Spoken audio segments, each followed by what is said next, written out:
दिल में बस गई तस्वीर तेरी, दिल मेरा बन गया जागीर तेरी, दिल में बस गई तस्वीर तेरी, दिल मेरा बन गया जागीर तेरी।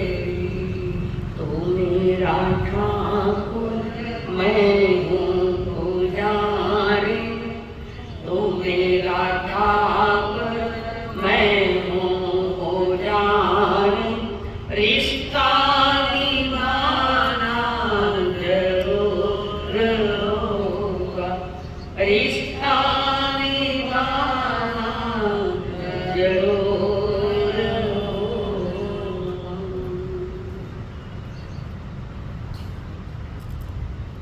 पंच परमेष्टि को प्रणाम। प्रणाम करूं परमात्मा स्वरूप सद्गुरुदेव, संयमी जीवन के सहित साथी मिलकर, जिन्होंने हमारे जीवन में एक क्रांतिकारी परिवर्तन करवाया। अनंत अनंत उपकारी परम पूज्य आदरणीय श्री महाराज महाराज साहब, जिन्होंने हमारा हाथ थामकर हमें सद्गुरुओं के चरणों में समर्पित किया। करुण भरे हृदय से, दुख भरे हृदय से जिन्होंने समर्पित किया। अनंत अनंत उपकारी मेरे संसारी स्वर्गस्थ पिताजी एवं स्वर्गस्थ माताजी, जीवन का संगीत सुनने के लिए आए हुए देवाओं, आप सभी के भीतर में विराजमान भगवान आत्मा को मेरा प्रणाम।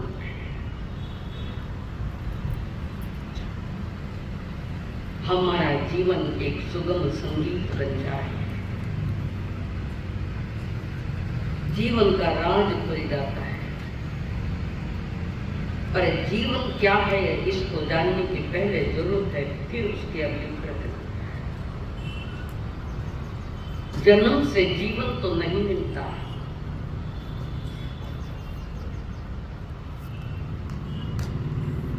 जन्म से कोई जीवन की महागाथाएं नहीं।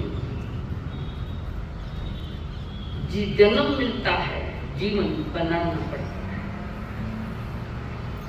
दो किनारों के बीच में एक जीवन की धारा चल रही है, जन्म और मौत, दो के बीच में एक नाजुक सा धागा है,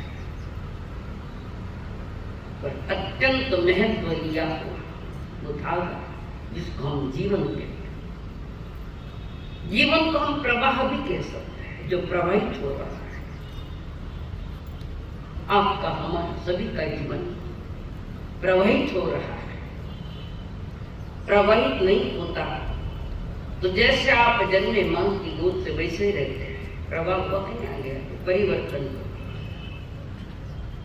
और इस बात को लेकर तीर्थंकर देव ने वस्तु का जो स्वरूप समझाया है,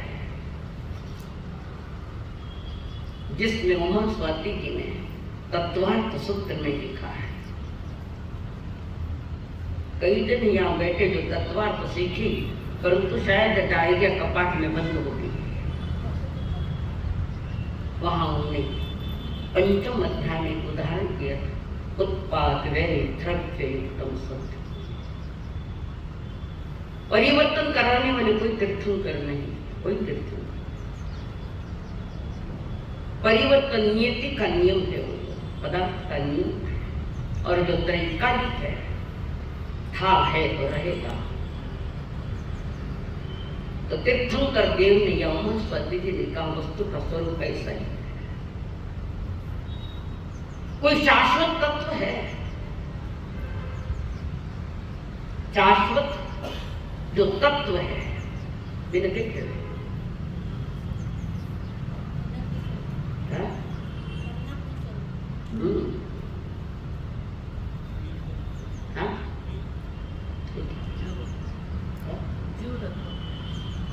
द्रव्य बोल लिया, यहाँ द्रव्य बोलना पड़ेगा। छही द्रव्य है, छही शाश्वत है, कभी नष्ट नहीं होगा। उन द्रव्यों में जो परिवर्तन आता है द्रव्य के ऊपर, द्रव्य का नष्ट नहीं होता, परिवर्तन होता है। आप जन्मे तो यही तो शरीर था, मां की गोद से आया, यही तो शरीर था। शरीर तो आज भी वही है, परंतु परिवर्तन हुआ है। शरीर पर परिवर्तन होता है और ये परिवर्तन दो नामों से पहचाना जाता है, उत्पाद और व्यय। उत्पन्न होना और नष्ट होना, उत्पन्न होना और नष्ट होना। ये उत्पन्न और नष्ट, उत्पाद और व्यय एक शाश्वत द्रव्य पर टिका हुआ है। परिवर्तन सभी जगह देखो, प्रकृति में भी परिवर्तन है। वृक्ष के पत्ते झड़ गए, पुनः कोंपले आ गई, पुनः गुलाबी लाल रंग की कोंपले आई। उसके बाद धीरे धीरे उसमें भी परिवर्तन होने लगा, बड़ा होता हुआ, रंग बदलता हुआ। जो एक घड़ी वो आ जाती है कि वो वृक्ष का पत्ता सूख कर नीचे गिर जाता है। तो हमारी कहानी है और किसकी? जिसने जीवन को सही ढंग से समझ लिया, जान लिया है, उसकी बलिहारी है।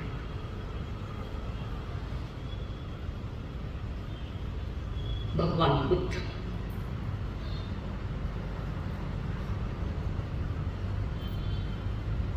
जिनके पास एक नवयुक्ति आई, भगवान बुद्ध की एक नवयुवती आई। महात्मा बुद्ध से जुड़े हुए कई प्रसंग हैं, जिनको जातक कथाएं कहा जाता है। ये भोटी में उपलब्ध नहीं, इगतपुरी में उपलब्ध है ये चीज। कई प्रसंगों के साथ जिनका जीवन जुड़ा हुआ और चर्चित भी, उसकी चर्चा भी होती है। भगवान बुद्ध, एक स्त्री ने भगवान बुद्ध से पूछा, आपने संन्यास क्यों लिया? ये प्रश्न है। बुद्ध से पूछा, आपने संन्यास क्यों लिया, क्या कारण था? किसी गांव में आए हुए थे भगवान, तो उसने पूछा, आप तो कोई राजकुमार हुआ, किसी राजा के कंवर सा पुत्र हुआ, और आपने ये मार्ग क्यों चुना? ये भगवा कपड़ा पहन लिया, सारी जीवन की चर्या बदल दिया आपने, तो क्यों लिया संन्यास? क्या माने भी पूछे, दीक्षा क्यों ली? पूछते यहाँ गांव में भी पूछा गया, तुम्हारी नगरी में मारसल को उल्टो अक्कल को उल्टो को ली। अक्ल अच्छी थी, जिसको स्वयं को लेने का नहीं होता है, स्वयं के भाव नहीं होता है, तो संसार में डूबी आपने हमको भी पूछते मारसल दीक्षा क्यों ली? अभी क्या बताऊं, तो समय पर बताया जाएगा। तो वहां भगवान बुद्ध से ये गेरुआ वस्त्र आपने धारण किए हैं, क्यों? भगवान बुद्ध ने 3 प्रश्न के मैं उत्तर ढूंढ रहा हूं, 3 प्रश्न के उत्तर में ढूंढ रहा हूं, उसके लिए मैंने संन्यास लिया। और मैं ढूंढ भी रहा हूं, जब से संन्यास लिया तब से एक प्रश्न ढूंढ रहा हूं उसका उत्तर। भगवान बुद्ध ने कहा, हमारा शरीर युवा और आकर्षक है। पहला प्रश्न था, हमारा शरीर युवा है, जवानी, भरी जवानी, और आकर्षक राजकुमार होना ही, ये वृद्ध क्यों होगा? ये दूसरा प्रश्न है। ये बीमार क्यों पड़ता है?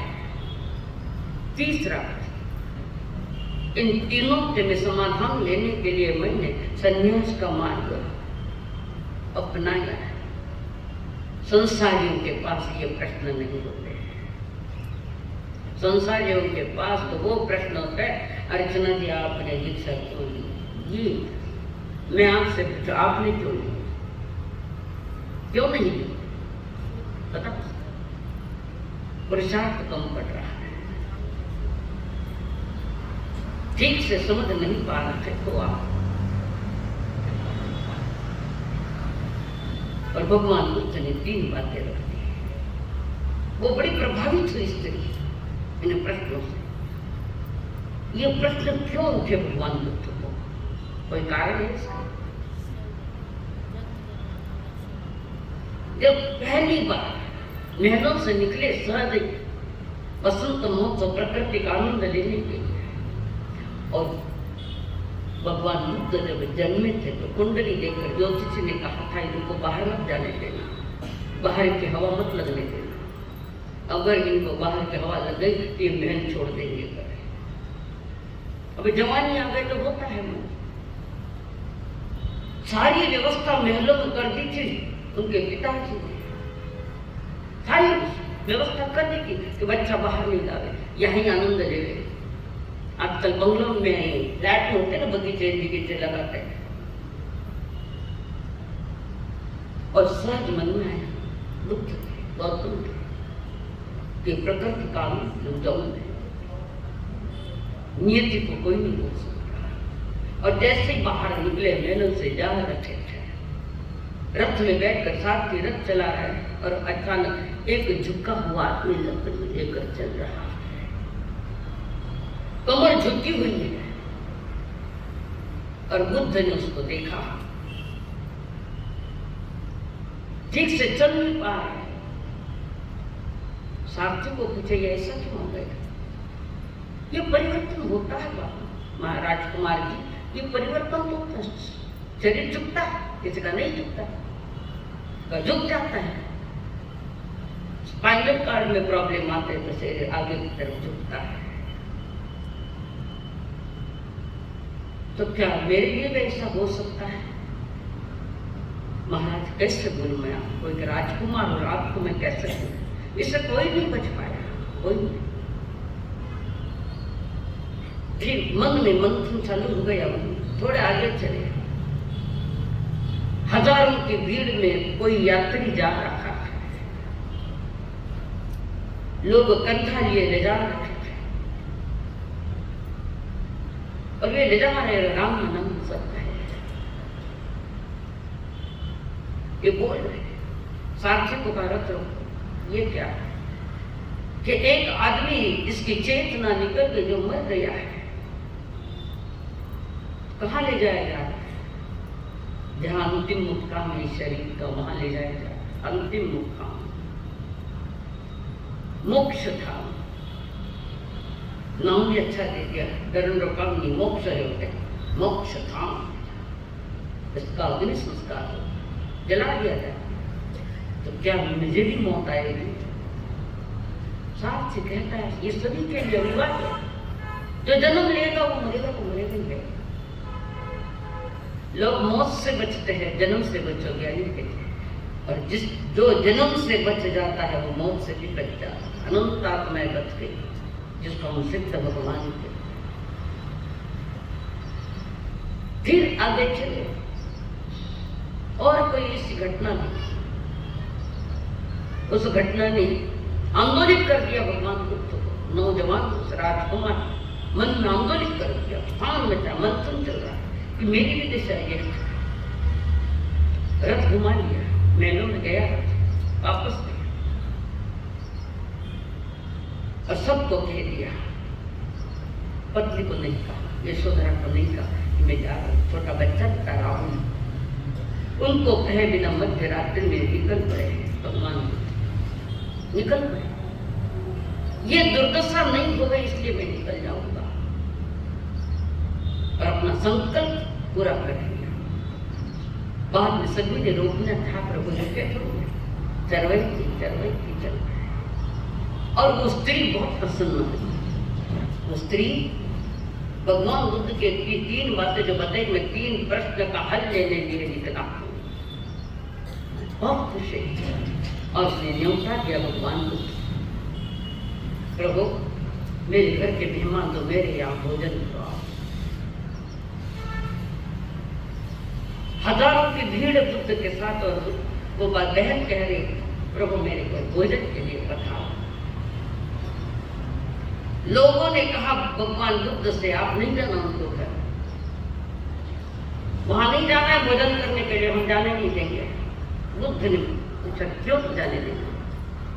वो चरित्रहीन वाली है जिसको पेशा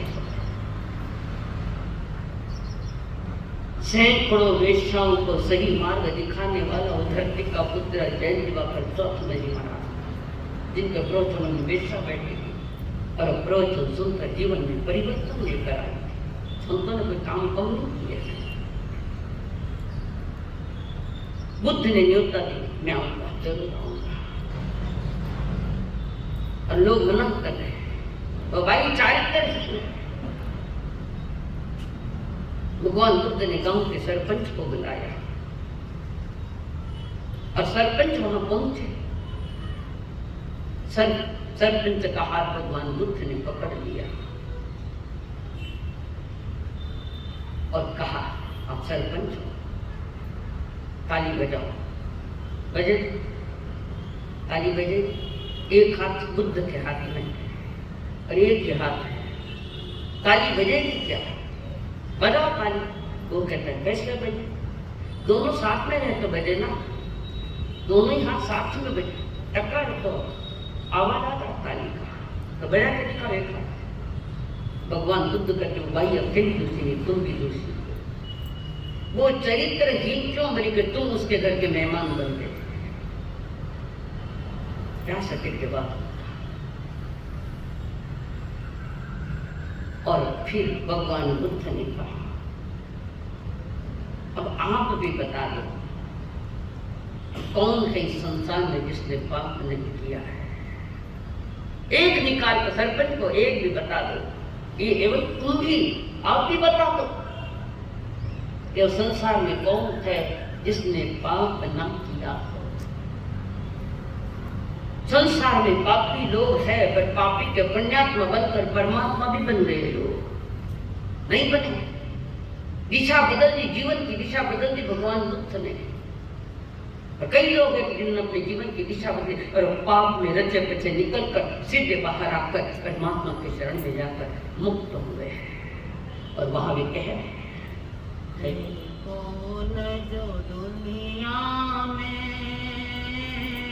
ना पाप किया जिसने, कौन जो दुनिया में ना पाप किया जिसने,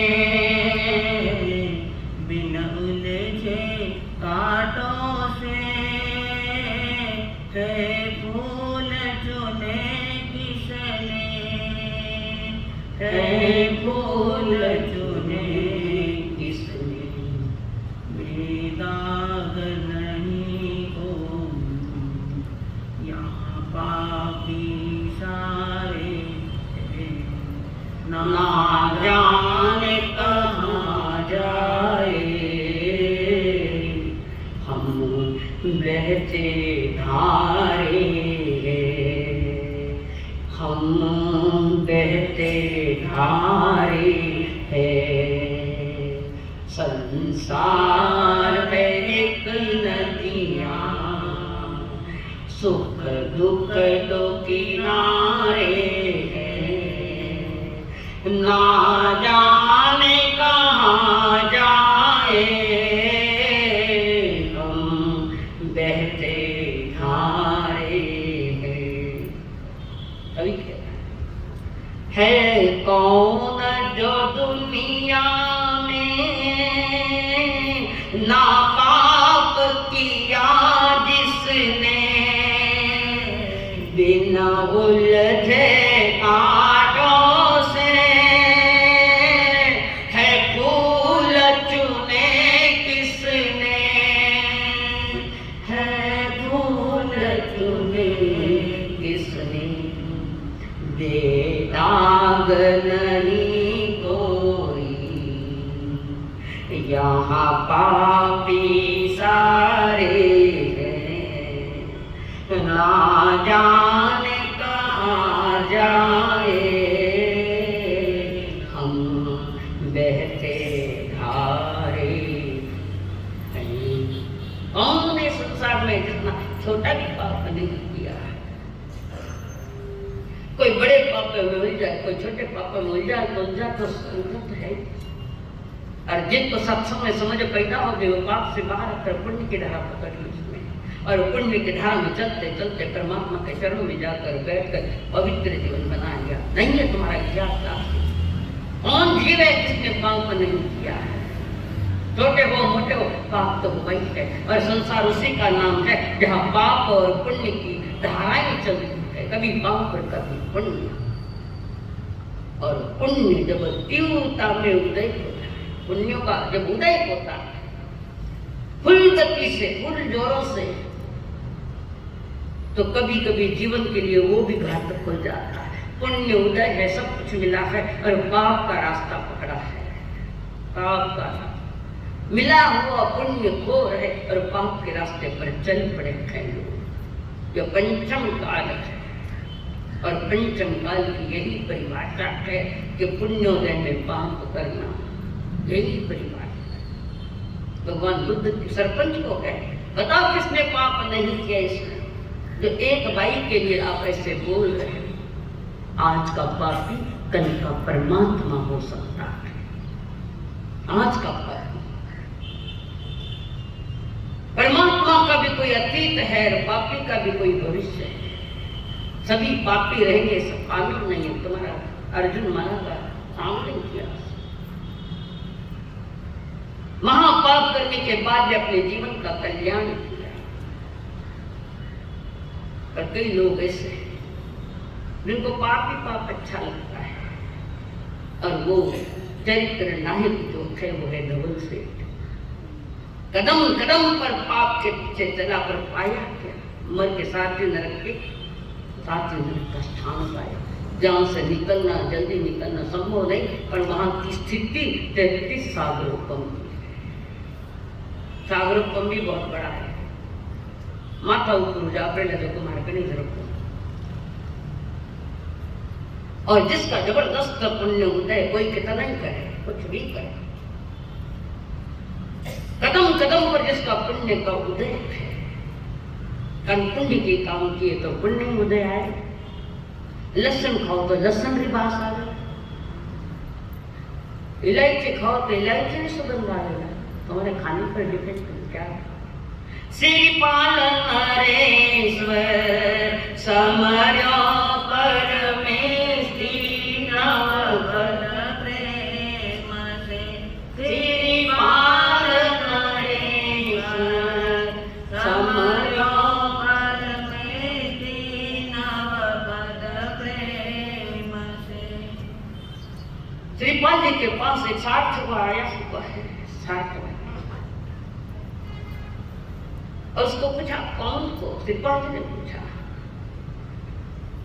आप कौन? हम साथ हैं, काशी नगरी से आए और तुमको दिख जा रहे थे। वहां एक अनोखी बात है, यहां से 400 कोस दूरी पर कुंडलपुर नाम एक नाम है। कुंडल नाम की एक नगरी, जहां का मकर के तो राजा पटरानी कपूर के का और कन्या है गुण सुंदर। उसका विवाह रचाएगा, संयमवर रचाया, और जो संयमवर जीतेगा उसके गले में वो माला ना लेगी।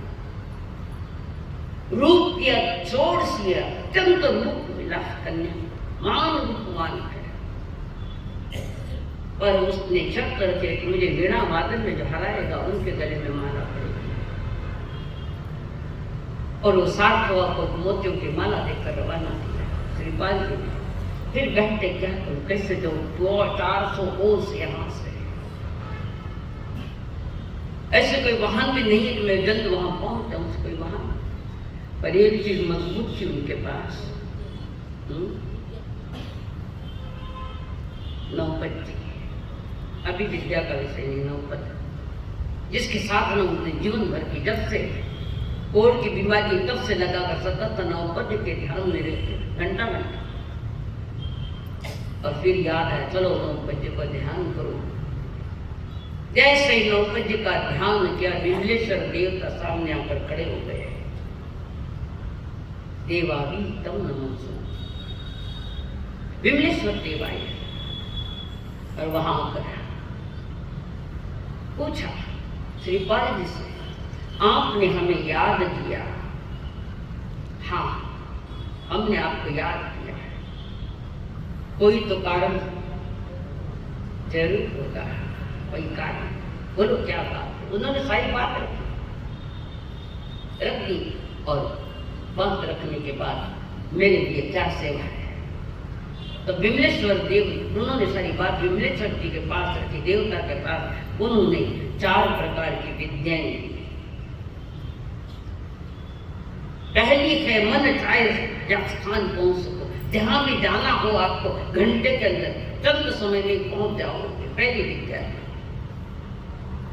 बिना अभ्यास के विद्या सार्थ हो जाए, वो एक कला थी। अभ्यास भी नहीं करना पड़े, ऐसी कला थी। तीसरी विद्या थी विष हरण। किसी का कोई विष फैल गया है तो कोई नागराज कोई काट गया, झैल रही है, उसको निकालने के लिए वो विद्या दी उन्होंने। चौथा का कोई भी जिंदगी में आपको संकट नहीं आएगा, और आए तो हमें याद कर लेना। विमलेश्वर देवता ने 4 बातें लिखी थी कि पोपटलाल साहब वाचक है। मन चाहे स्थान पहुंच सकता है, वो विद्या कितनी किलोमीटर, कितनी योजन दूर हो, महाविद्या में भी जा सकते थे। जाओ दिखाने, माँ तो हलाई। दूसरी विद्या, कोई भी कला है, उसके कला का आपको आध्यात्मिक करना पड़ेगा, गुरुजनों के पास नहीं जाना पड़ेगा। विष हरण विद्या, और कभी संकट आए तो मुझे याद कर लेना। और देवता ने श्रीपाल को माला दे दी, सुरक्षा। और विमलेश्वर देवी कहकर विनयपूर्वक हाथ जोड़ नमन करके चले गए। और उसी समय उन्होंने नवपद्य कहा, याद किया, और आकाश से निकल पड़े। एक चटाई पर बैठ गए, चटाई पर, और श्रीपाल उस पर बैठे चली। वो चटाई चली, फिर कहाँ जाना है, जहाँ पहुंचना है, कुंडलपुर नगरी में पहुंचना है। कारण समय थोड़ा काम लंबा है। और उसके बाद कई राजकुमार वहां आए हुए हैं इस राजकुमारी को प्राप्त करने के लिए, और उसका संयमवर था कि जो विद्यावादन में मुझे हराएगा उसके गले में माला पड़े। उसी समय श्रीपाल जी जैसे ही कुंडलपुर नगरी में पहुंचे, उन्होंने कुबड़े का रूप ले लिया। कुबड़े का कहां से लाया ये कुबड़े का रंग शरीर बनाया? ये कला कहां से रही? विमलेश्वर देवता ने दी। चाहे जैसा तुम रूप कर सकते हो। और ये श्रीपाल जी महाराज सैकड़ों नौजवान राजकुमार रास्ते पर भी वीणा सीख रहे हैं, गुरुजनों के पास वीणा प्रैक्टिस कर रहे हैं रोड पर। ये भी चले कुबड़े का रूप लेकर वीणा वादन बजा रहे हैं। लोगों ने पूछा, आप आके क्यों पधारे? ऐसा जिन वास्ते थे आया, वीर वास्ते नहीं आया। आप जिसके लिए आए, मैं भी उसी के लिए आया। ओ जुहार खाना रूप बने, क्या रूप है, अहो रूप तो महो धनी। इसके लिए आए हो, मैं भी उसके लिए आया है। और वो भी वीणा वादन सीखने का नाटक करे, बाकी वीणा वादन उनके पास था। विमलेश्वर देव ने दिया, कोई भी वाद्य तुम बजा सकोगे बिना अभ्यास के। और श्रीपाल जी ने कुबड़े का रूप लेकर वो वीणा वादन कर रहे हैं। सारे लाइन पे गए, गुरु जी के पास जाकर सभी अपने अपने वीणा पता है कैसे सीखे, क्या सीखे, क्या कमी है, क्या ज्यादा है, वीणा सही है क्या। ये भी देखा। श्रीपाल जी वहां गए, वहां गुरु बैठे, गुरुकुल में जो बैठे, गुरु भी बैठे, सभी को सिखाए। श्रीपाल जी भी गए। गुरु जान गए ये सामान्य व्यक्ति नहीं है, गुरु जान गए थाने लाभ तो नहीं ला, माने खुद पहचान सके, थाने सामने बैठी तुम क्या हो क्या नहीं पहचान सकते। तो वहां पर उन्होंने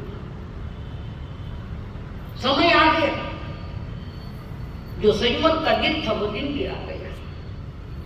सभी राजकुमार अंदर गए, ये कुबड़े भी चले अंदर, रूप नहीं बदला, कुबड़े किस रूप में गए, विद्या साथ में बिना।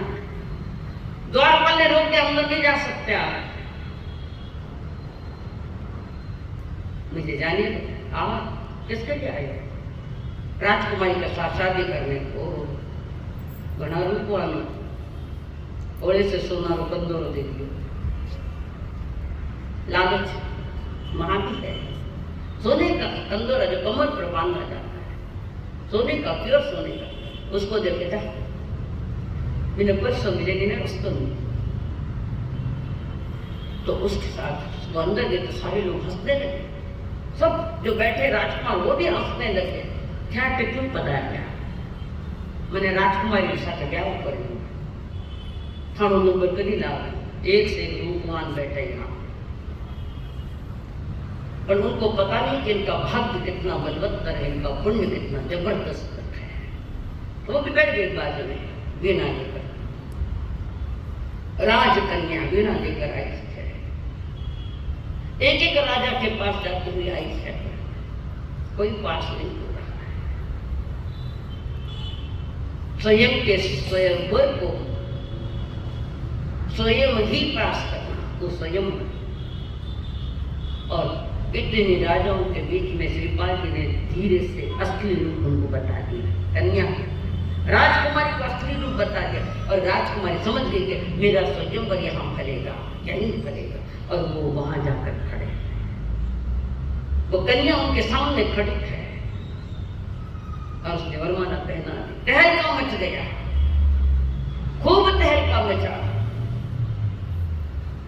तो शादी हो गई। राजा भी परेशान, कुबड़े के गले में हाथ डाला, माला डाली, बेटे को कहता है बेटा तुमने ये क्या किया, किसके साथ तुम बात रख रहे? तो उस राजकुमार ने भी एक वीणा दी उसको, एक तो उनके पास थी और एक रानी ने एक वीणा दी। लो रानी ने कहा बजाओ इस वीणा पर मुझे हराओ, तुम्हारे वीणा में दोष है। मेरे आगे नहीं दिया और उन्होंने बताया कि वीणा ठीक नहीं है, उसके तार ठीक कसे हुए नहीं है वीणा के, ऐसी दोषित जो वीणा है उसमें क्या बजाऊं मैं? फिर कुंवर जिनका ये तुम्हारी वीणा, मैं वीणा बजाता हूँ, अपनी वीणा निकाले, बजाई वीणा, ऐसी वीणा बजाई कि जो जो राजकुमार आए थे वो संगीत सुनकर सभी मूर्छित हो गए, सभी के सभी बेहोश हो गए। जबरदस्त संगीत है, और ये संगीत की कला ऋषभदेव भगवान ने संसार को सिखाई है। संगीत कला है 6 राग और 36 रागड़ियां, शुद्ध और पवित्र। आज से 50 बरस पहले जो गीत बनते थे पिक्चर में, शास्त्रोक्त थे, जितने जितने संगीत के नियम थे उन नियमों के साथ। आज तो डीजे बज रहा है, किसी का संगीत किसमें, किसी का गीत किसमें, कोई दम नहीं गीत। पुराने गीत सुनो तो पता लगे कितने प्रबोधन थे और कितने व्यवस्थित थे। गीत के लिए भी कोई अलंकार होते हैं, कोई वृत्त होते हैं, कुछ मात्राएं भी, लघु गुरु मात्राएं भी होती है उसके लिए। आज नहीं है, कैसे भी गावे तो गीत बीच में गीत फेमस, शांताबाई शांताबाई कुछ कर रहे तो कुछ आया, लोग पागल उसके तो भी याद आएगी। और वो चरवाह कर रहा है, वो बड़बड़ कर रहा है, शांताबाई और क्या कुछ बोलता था। 25 हजार रुपये दिए उसको, उसका गीत है, फिर इलाकों में बिका गए। उस गीत में कोई संगीत नहीं, कोई कुछ भी नहीं है, पागलपन है, खाली पागलपन। और जैसे सारे राजकुमार उसके विरोध में थे। उन्होंने भी बाण छोड़े, इन्होंने भी बाण छोड़े, और उनके बाण उनको लगे नहीं, कारण विद्याधर ने उनको विद्या दी थी, किसी का शस्त्र तुझे लगेगा नहीं। और ये मूर्छित पड़ गया, राजा भी देखता रहेगा ये क्या है। फिर पुनः दूसरा संगीत बजाया, सब राजकुमार खड़े हो गए, जागृत हो गए, बेहोश कर गए, जागृत हो गए। और फिर सारे राजकुमार देखा आप तो आए थे बड़ी अच्छी अच्छी बातें करने, ये क्या हुआ? नहीं हम करेंगे, तुम्हारे पास होते तुम्हें ये भी पता नहीं, मैंने संगीत ऐसा चला कि तुम बेहोश हो गए, इसका प्रमाण तुम्हारे गले में जो सोने के गहने थे सारे के सारे का ढीग पड़ा, तुम इतने बेहोश हो गए संगीत सुनने में, तुम हार गए, मैं जीता हूं। फिर महाराज ने कहा, राजा ने कहा असली रूप बताओ। और फिर राजा के सामने असली रूप लेकर खड़े थे शिवपाल जी। एक भी राजा वैसा नहीं है, जितनी सर्वांग सुंदर कारण, इसका एक कारण, जिसके रोम रोम में धर्म रम जाता है तो वहां शरीर का रूप भी खिलता है, रूप खिलता है। और इसमें थोड़ी अध्यात्म की बात है, अभी नहीं बताऊं। असली रूप दिखाया महाराज बेहद खुश हुए। कन्या की प्रतिज्ञा भी पूरी हो गई, शादी हो गई। राजभवन में दोनों ही बैठे और जिसके साथ शादी हुई वो बैठे, बातें चल रही थी। वो अगली धर्म पत्नी की गुण सुंदर वो थे। उसके बाद बात करते करते एक दिन एक परदेसी मेहमान आया, परदेश से आदमी आया, और कुंवर जिसे कहे कुंवर साहब, उसने कहा यहां से 300 योजन 300 कोस कंचनपुर नगरी है, साक्षात स्वर्ग के समान, इतनी सुंदर, जहां का राजा वज्रसेन है, रानी कंचन माता है। 4 पुत्रों पे एक पुत्री का जन्म है, जिसका नाम है त्रिलोक सुंदरी। त्रिलोक सुंदरी क्यों बनी कि रोज रोज में धर्म रमा हुआ है। त्रिलोक सुंदरी 4 भाइयों के बाद एक कन्या हुई है, और उनकी जो कन्या है त्रिलोक सुंदरी, उसने भी शर्त रखी है। वो शर्त जो पूरी करेगा वो त्रिलोक सुंदरी के हाथ से वो वरमाला उसके गले में जाएगा। सोने का हार दे दिया, रवाना किया सार्थक को। और शिवपाल जी सारी विद्याएं तो थी उनके पास, कुछ ही मिनटों में पहुंच गए वहां पर, उस नगरी में, कंचनपुर नगरी, स्वर्ग समान सुंदर। और उस लड़की ने, कन्या ने, राजकुमार ने जो संयमवर, जो जीतेगा, जो शर्त लगे उस शर्त को जो पूरी करेगा, उसके गले में तो मांग। तो शर्त थी कि वो कन्या सभी के साथ साथ जाएगी। जो राजकुमार खड़े थे लाइन से, और वो कन्या वहां से जाएगी जिसको गले में हाथ शादी हो जाएगी। अब ऊपर जो पूतली घूम रही है, वो पूतली बोलेगी इनको वरो, तो उनके गले में माला जाएगी। पूतली निर्णय करेगी। और राजकन्या त्रिलोक सुंदरी उदार, सभी के पास एक एक मिनट ठहर रही, सभी के पास ऊपर से आवाज नहीं आएगी। उस तक पंछी ने नहीं कहा कि इनको करो, इनको करो, पूतली। और जैसे शिवपाल जी के पास आया, खड़ी थी, रूप अलग था, कोबरा का लिया हुआ, यहाँ भी वही।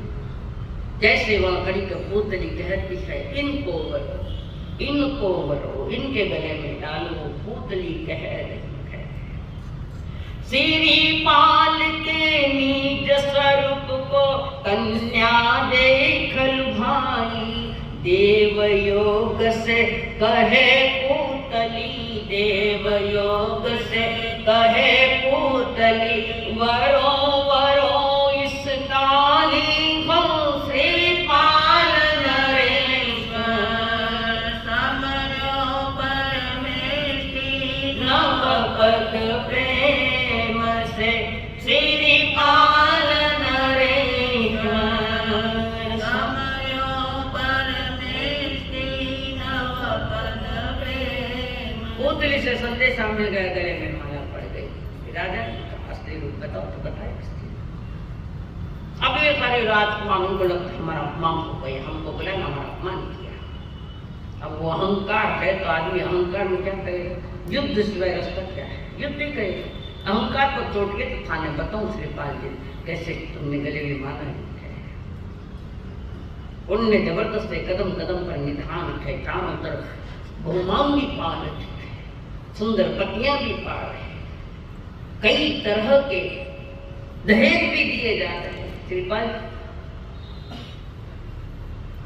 कैसे साधन होगी नौ परिस्थिति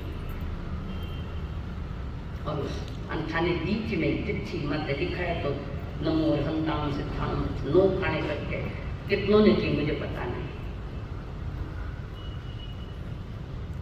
खाली सुनने के लिए नहीं कही थी, करने कही तुम्हारी भलाई के लिए। हम साधना भी कर रहे नहीं कर रही सोचो पर अब भी नहीं थोड़ा पुनवानी हृदय लागन पुरुषार्थ बिना तो वहां पर सारे राजकुमार परेशान और युद्ध करना चाहे उनके साथ। उसने श्रीपाल हे दुर्भाग्य, झटके में सबको उड़ा दूंगा मैं, हमारे नाती मतलब झटके में उड़ जाओ। हुआ युद्ध वहां और उसके पास और शस्त्र हरने विद्या थी श्रीपाल जी के पास, किसी का भी तीर लगा नहीं और वो वे घायल हुए, ये नहीं हुए, सब भाग गए। और फिर वज्र सिंह ने प्रसन्न होकर वो रूप दिखा अपनी राजसुता ने राजकुमार की शादी उसके साथ उत्तुंग आवास पर राजभवनों में ऊंचाई पर सबसे ऊंचा जो कमरा है ऊपर फ्लोर है वहां पर राजा ने उनके लिए व्यवस्था कर दी। तिलक सुंदरी नारी के संग जैसे कई कृष्ण राधा कृष्ण जैसे आपस में प्रेम भरी बातचीत कर रहे ऐसे ही राधा और कृष्ण जैसे। और उसी समय में एक दिन एक सभा में अनुचर आया और उस अनुचर ने श्रीपाल जी से कहा हमारा त्योहार स्वीकार करो। श्रीपाल ने बोलो क्या बात है? वो उस अनुचर ने कहा यहां से दूर एक नगर दलपत नाम का एक नगर है और वहां के राजा जो धरापाल धरती का पालन पोषण करने वाला, धरती पर रहने वाले लोगों का पालन पोषण करने वाला धरापाल राजा वो वहां है। और उस राजा के जो रानी है उसको भी एक कन्या है, गुणमाला नाम।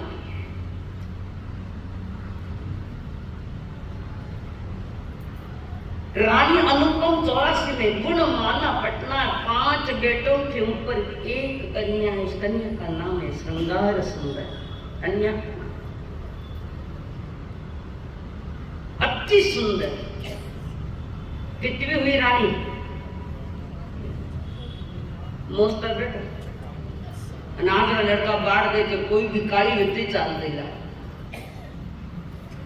क्यों नहीं है? क्यों हुआ? हजारों भूले हमने चूक है इसकी फजीयत, हजारों भूले। लड़का को लड़की नहीं मिल रही है और लड़की ज्यादा ही शानी है।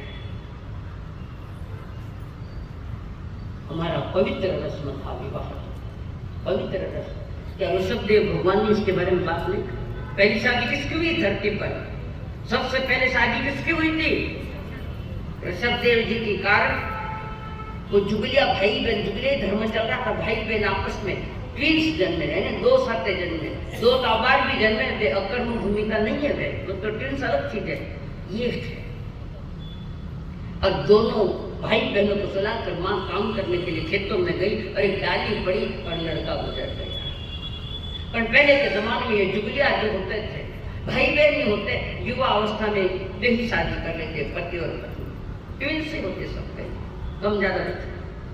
पर वो डाल पड़ गई, लड़का गुजर गया, ऋषभदेव भगवान के पास लोग क्या करना, तब उन्होंने रास्ता बताया, उस कन्या के साथ मैं विवाह करूंगा। कितनी समस्याओं के सोल्यूशन देने वाले वे तत्म कर गए, वे केवल ही भगवान, वे सतगुरु। पर हमें सोल्यूशन निकालना ही नहीं है, समस्या में जीने की आदत पड़ी है, उनके लिए कुछ नहीं कर सकते। तो यहाँ पर वो उनकी श्रृंगार सुंदर कन्या बड़ी उदार है, और उसकी 5 सखियां हैं, पंडिता, विचक्षणा, प्रगुणा, निपुणा, दक्षा, सखी, कोमल। नाम लिखा है कि वो पटला लिखो, पंडिता होड़े होड़े लिखो, मैं होड़े होड़े घूमना पर परमेश दी है, अटाया अंदर पे, ठीक है। पंडिता, विचक्षणा, प्रगुणा,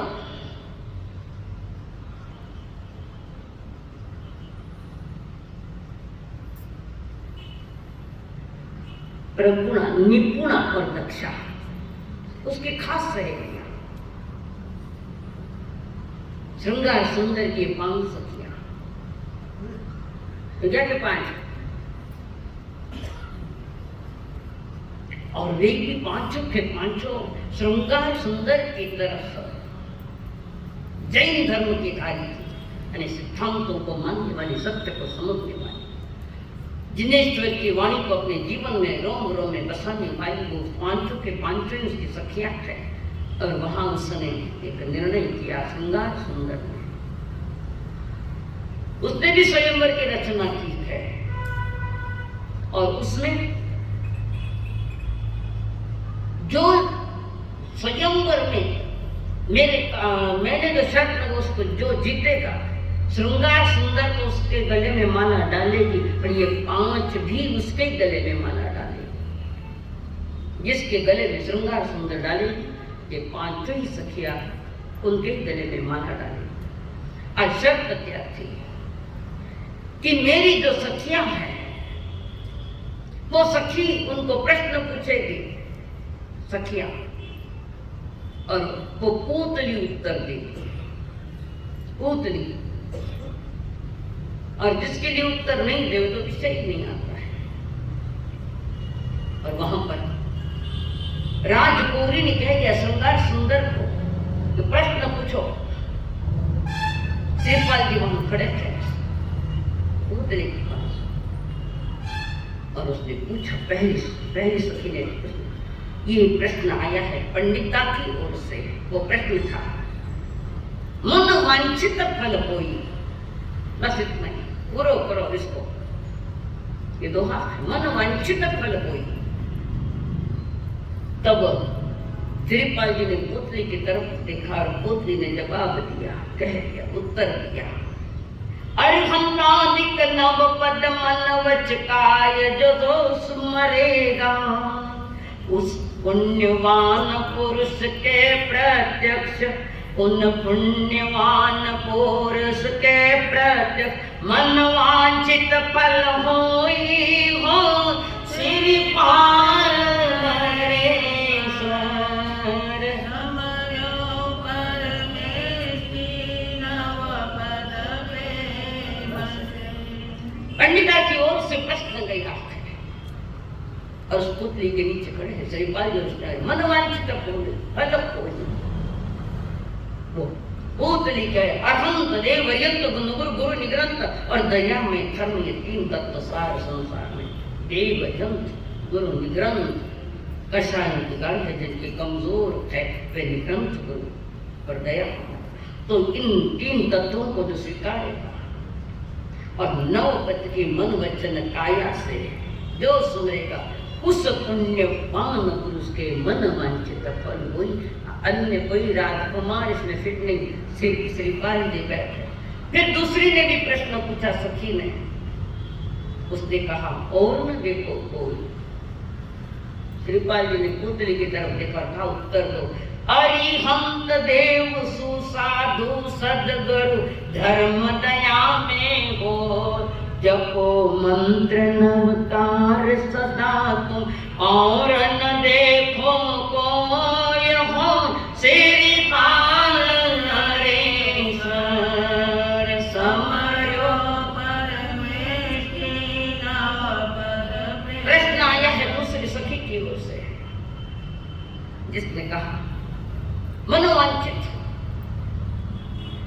वो कह रही है कोई तक नहीं, मन वांछित फल होई ना, और न देखो कोई, इसके अलावा संसार में और कोई नहीं। देवयंत गुरु निग्रंथ सुसाधु सदगुरु और दया हमारा धर्म है। और जो नौकार मंत्र के साधना करता है उनके मन ये उनका ये होता है, और न देखो पाठ। इस संसार में नौकार मंत्र से आगे कोई मंत्र नहीं है।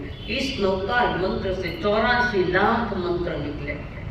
इसकी चर्चा हमने पहले शुरू में ही कर दी थी। प्रथम रविवार नमस्कार मंत्र को समर्पित किया था हमने।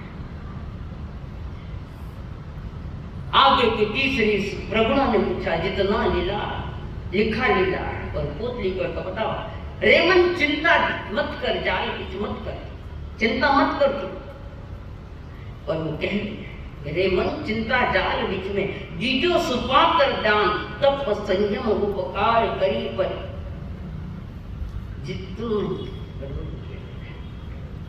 जितना लिखा लीला और पोतली ने उसका उत्तर दिया, हाँ तो रेमन चिंता मत कर तू, जाल मत बिछा, तप संयम और उपकार करी पर तो तुम सफल हो जाओ। तुम्हारे भाग्य में जितना लिखा उतना मिलेगा। तो भाग्य को लेकर अगर बैठे रहे तो हमारा नसीब में हुई तो हो जाएगा, जिंदगी में कभी सफल नहीं होगा। कारण आपके लिए भाग्य की बात प्रभु ने नहीं रखी है। प्रारब्ध जिसको कहते हैं, भाग्य के भरोसे बैठा तो नहीं बैठा पड़े है। हमारा नसीबा में हुई तो कोई लोग नसीबा में काम कर रहा है तो कोई करेगा संत। और उसने कहा जितना भाग्य में लिखा तो फिर सफल हो जाएगा, उसकी आत्मा सफल हो जाएगी प्राप्त। फिर और सखी ने भी कुछ प्रश्न पूछे, कर सफलो अपान आदि आदि जो पांचों सखियों ने 5 प्रश्न पूछे और प्राचों के ही उत्तर पुतली ने दिए। क्यों पुतली ने के नीचे वो महाभाग बैठा है श्रीपाल जी, जिसके पास सारी विद्याएं है, और पुतली ऊपर से सारी बातें कह रही है। इस प्रकार सारे प्रश्नों के उत्तर मिलने के साथ श्रृंगार सुंदर ने गले में माला डाली श्रीपाल जी के, और सखियों ने भी डाल दी। 5 सखियां और उसकी 8 रानियां, ऐसे 13। और उसके बाद पुनः एक अनुचर आया, बोला बकुस को, राजा पुरंदर विजया सुंदर रानी, 7 पुत्र पे एक सुंदर, साक्षात रंभा समान जय सुंदरी जिसका नाम है। और वहां भी जो राधा वेद को साधेगा उसके गले में वो माला डालेगी। अनुपम रूप है, अप्सरा समान, देखते ही बड़े रूप, इतना रूप मिला, इतना रूप मिलना किस कर्म का उदय है। सुंदर रूप मिलना किस,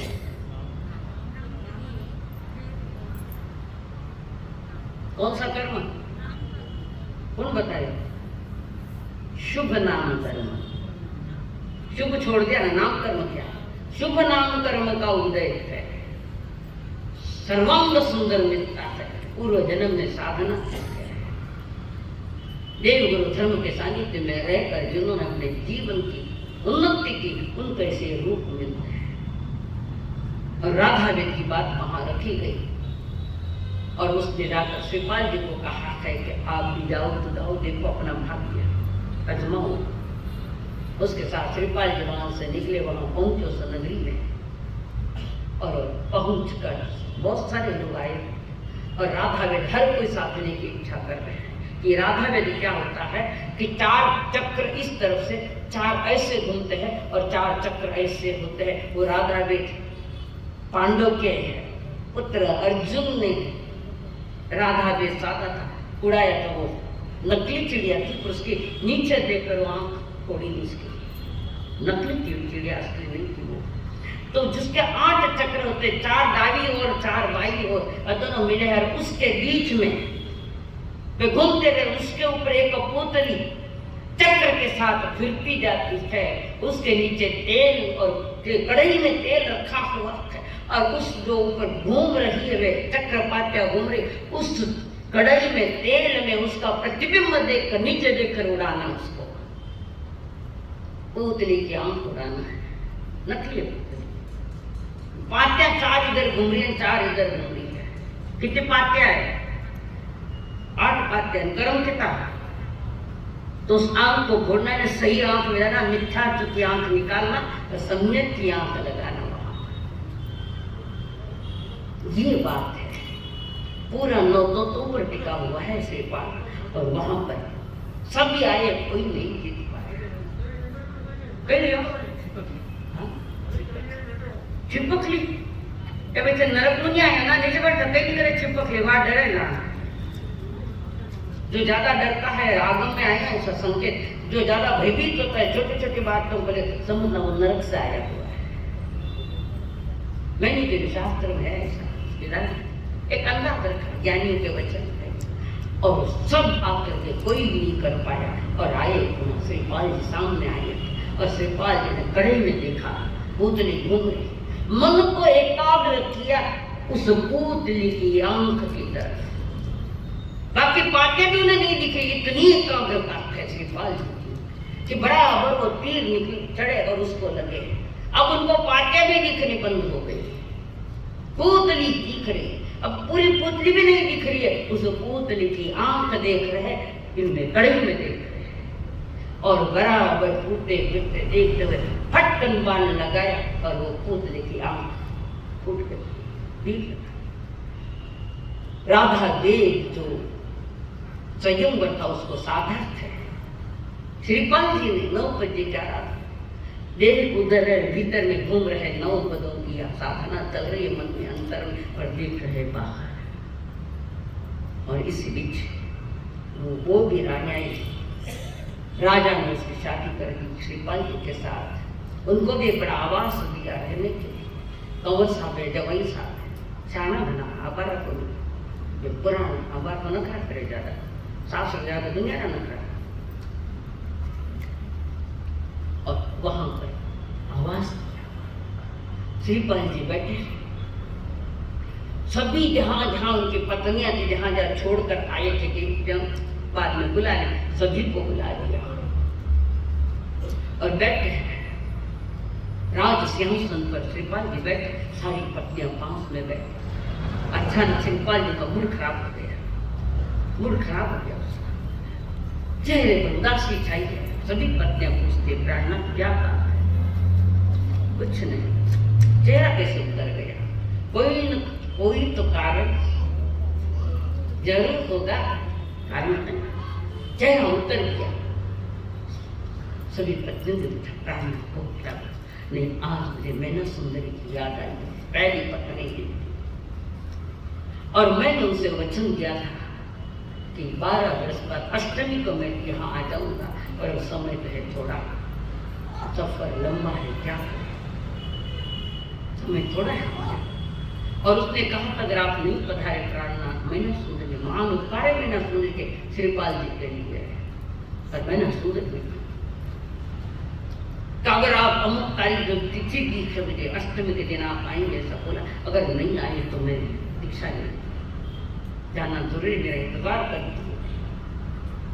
फिर सारी वो पत्नियां बैठी, उसमें रैन मंजूषा ने कहा, गुड़माला ने कहा कि मैना सुंदर के बाद के दोनों हैं, तो वहां तो पहली से ना, बाकी में कोई बीच में नहीं बोले। आपका बोले कि 10 जना बीच में बोले, 2 के बीच में तीसरा बोले तो इन्हें मूर्ख कहते हैं, 2 के बीच में नहीं बोले, बाकी कोई सत्या नहीं बोल रही। बहन उस बहन मंजूषा ने कहा आप जैसा करो, अर्ज करो हमको, हम तैयार हैं, चलेंगे हम आपकी चिंता का, हम चिंतन करके आपकी चिंता को मिटाएंगे। और मैंने उनको कहा श्रीपाल जी कह रहे मैंने सुंदरी से कह नहीं, इनको सखियों को पत्नियों को कह रहे। मैंने कहा था 12 वर्ष के बाद अष्टमी के दिन वचन देता हूं मैं आऊंगा। अब मुझे रहा नहीं जाता, वो कहीं ऐसा नहीं कि लेट हो जाए और वो संन्यास दे दे। उसके महान से महान उपकार मेरे ऊपर है। मैना सुंदर एक महान धर्म पत्नी है, धर्म की ठाठ है, और जो कुछ भी है, मैं तो कोड़ी बन चुका था। मैना सुंदर ने गुरु जी के पास ले जाकर दवाइयाँ पूछी, और नौकत जी की दवाइयाँ वो औषधियाँ दी और मालाएं दी, और 9 दिन अम्बिका ने वो सारे उपकार मेहनत के हैं, मेहनत है। जिसने गुरु जी से पूछा था कि मेरे पति के लिए, मेरे लिए ये बीमारी है, क्या करूँ, तो वो सोल्यूशन मेहनत सुंदरी लेकर और मेरे साथ उसने भी आंखें किए, मेरे साथ सांस दिया, हाथ दिया, प्रेम दिया। कृतज्ञता व्यक्त करने का समय है, मुझे चलना पहुंचना है, अब नहीं रहा जाता। सभी प्रमदा कह रही है चलिए जा, और जहां जहां लोग सबको बुलाए, सब आए, सब निकल रहे हैं और निकले अपने नगरी के। हजारों लाखों सैन्य इकट्ठा हुए हैं, और हर देश के सारे आ गए वहां पर। विशाल सेना जैसे कोई महासागर हो, जिधर देखे उधर सैनिक है, हाथी है, घोड़ा है, ऊंट है, और हाथी पर सवारी की है हमारे श्रीपाल पत्नी निकल गए। चलते चलते जहाँ के जो भी राजा मिलते उनको भेंट न देते थे, श्रीपाल जी को भेंट न देते और स्वागत में आते। सब जगह का स्वागत स्वीकार करते करते श्रीपाल जी आगे आए, और आगे आने के साथ वहाँ पता चला कि यहाँ का राजा आया नहीं मेरे स्वागत के लिए, क्या कारण नहीं आने का। मंत्री को जाओ देख के आओ, यहाँ का जो राजा है क्यों नहीं आया, महासेन राजा हमारे स्वागत के लिए क्यों नहीं आया, पहले जाकर देख कर आओ। फट निर्णय नहीं लिया, तो समझते नहीं लिया। राम जी को भी लंका जब जीतनी थी लंका, तो किसी बुजुर्ग ने कहा महाराज पहले किसी को वहां आके भेजो, वहां क्या क्या है वो देख के आ गए, हम पहले चढ़ाई नहीं करेंगे, पहले सारी जानकारी लेंगे। अट तो बिना जानकारी कहीं नहीं करे। महासचिव महामंत्री गया वहां पर, देखा सुपार्थ नगरी, वहां के राजा नहीं आए, उसका कारण था राजा रो रहे थे, खूब रो रहे थे, जनता रो रही, माँ रो रही है। उसका कारण उनकी जो कन्या है तिलक सुंदरी, तिलक पहले तिलक ही, अब ये तिलक सुंदरी, उसको दीर्घ पृष्टि सांप ने काट लिया। सभी दवाइयां करी, आयुर्वेदिक दवाइयां करी, जड़ी बूटियों की भी दवाइयां करी, वो जहर नहीं, और खेजा वैद्य ने गुजर गए, रो रहे राजा। इसलिए पुनः भेजा उन सबको वहां पर, जाओ उनको कहना शव यात्रा भी निकालना, वो क्षमा आ रहे हैं वहां पर। और श्रीपाल जी हाथी के घोड़े से उतर कर वहां पर गए, जहां वो वहां के राजा महासेन की कन्या, जिसको तिलक सुंदरी, जिसको दीर्घ पृष्टि, सर ये दीर्घ पृष्टि कि जिसके आंखों में जहर होता है, दीर्घ पृष्टि आंखों में जहर होता है, किसी को भी देख लेगा तड़फड़ कर मर जाए, जिससे आंखों में जहर का चंड को सीखते हैं। क्या तुम्हारे आंखों में जहर नहीं है क्या? नहीं है जहर? सबसे ज्यादा तो जहर मनुष्य की आंख में है। ऐसा वासना का जहर भरा हुआ है और जीवन बर्बाद होता जा रहा है। और श्रीपाल जी स्वयं आए वहां, राजा रो, राजा को कहा महाराज थोड़ा बाजू में हटो। सारी दवाइयां कर ली श्रीपाल जी, पर कोई दवाई नहीं लगी। आप इसकी चिंता मत करो, सब बाजू में सरक जाओ। फिर गर्म पानी मंगवाया, पानी गर्म तो कड़क नहीं, गर्म किया हुआ अचित जल मंगवाया, और श्रीपाल जी उस जल में देख रहे थे और नौपत जी का ध्यान किया। उस जल में देख रहे नौपत जी का ध्यान करते करते ध्यान रोका, और वो पानी जो था तिलक सुंदरी के आंखों पर डाल, चेहरे पर डाल दिया, शरीर पर डाल दिया। नौपत जी का प्रभाव जैसे तिलक सुंदरी नींद से उठी ऐसे उठ गई। राजा की स्थिति तो देखने जैसी, मेरी कन्या जिंदगी हो, असल में वो मरी नहीं थी। मरना कब कहा जाता है कि हमारे नाभि के पास 8 रुचक प्रदेश होते हैं, ऐसे नाभि के पास, वो अगर निकल जाए तो फिर जिंदा होने का कोई विषय नहीं, संपर्क कट हो गया। और वो निकले नहीं थे, वो मूर्छित हुई पूरी, पर किसी के वैद्य के भी ध्यान में नहीं आया। श्रीपाल जी ने नौपत जी के प्रभाव से जिंदा कर दिया। राजा क्या ने जीवता कर दिया। आपकी करिए, आपके महान उपकार, आपके उपकार को मैं कभी नहीं, आपके प्रति बहुत कृतज्ञ हूं मैं। बस मेरे एक विनंती स्वीकार लो, इस तिलक सुंदरी की शादी आपके साथ। हाँ भरना पड़ा श्रीपाल जी, बिना बुझे गया मिला।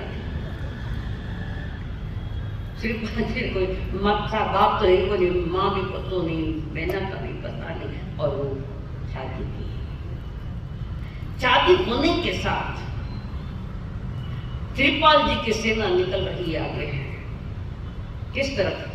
चंपापुरी की ओर। चंपापुरी की ओर वो विशाल सेना श्रीपाल जी और रानियां सभी निकल रखी है, ध्यान तो उस तरफ है। वहां एक बड़ा पंडाल लगाया हुआ है, सारी सेना वहां बैठे, सारे लोग बैठे।